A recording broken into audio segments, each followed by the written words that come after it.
நாயகன் தமிழக தாய மீட்க உறுதி கொண்ட ஒரு மகன். ஆனப்புல போல கிராமத்துல இருந்து விவசாயம் செஞ்சுட்டு இருக்கிறேன். குடும்பத்தில் ஒருவனா நான் இருக்கிறேன்.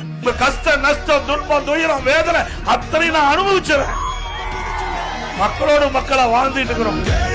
வாழ வைக்க சீறி வந்த திருமகன், ஏறு கலப்ப புடிச்சு மேல ஏறி வந்த தலைமகன். உங்ககிட்ட என்ன குறை இருக்குது அதெல்லாம் ஒரு மனுவா எழுதி நான் வைக்கிற பொட்டியில போடுங்க. அந்த பொட்டிய திமுக ஆட்சிக்கு வந்த உடனே பெட்டியை திறந்து மனுவை எடுத்து படிச்சு தீர்க்கிறேன். அப்ப எதுக்கு இது தேவை?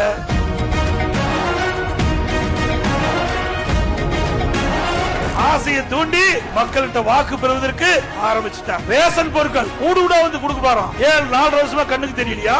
இப்ப ஏன்னா மக்கள் செல்வாக்கு இழந்துட்டார் ஸ்டாலின். அடுத்த ஆண்டு நடைபெற்ற சட்டமன்ற தேர்தலில் திமுக பட்டு தோல்வி அடைவது உறுதி செய்யப்பட்டு விட்டது.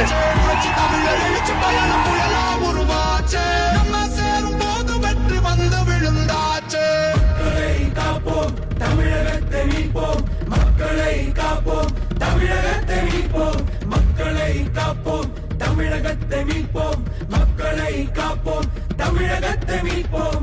7.5% இடஒதுக்கீடு. இதுவரை 2818 மாணவ மாணவிகள் அரசு பள்ளியை படித்த மாணவர்கள் மருத்துவராக இருக்கிறாங்க. அப்ப இந்த திட்டத்தை கொண்டு வருகிற பொழுது மேலும் ஆளுநர் மசோதாவை கையெழுத்து போட மறுத்துட்டார். அதன் அடிப்படையில் இந்திய அரசியல் அமைப்பு சட்டம் 162வது பிரிவை பயன்படுத்தி உத்தரவு போட்ட ஒரே முதலமைச்சர் நான் தான். கண்டு நாங்க மறைகள மக்கள் சிரிப்பு தானே இருக்கு மனசுல. மக்களை தமிழகத்தை மக்களை தமிழகத்தை புரட்சி தமிழர் எழுச்சி பயணம் புயலா உருவாச்சே. பல வருஷம் கழிச்சு நினைச்ச கனவு நிஜமா நடந்தாச்சே. புரட்சி தமிழர் எழுச்சி பயணம்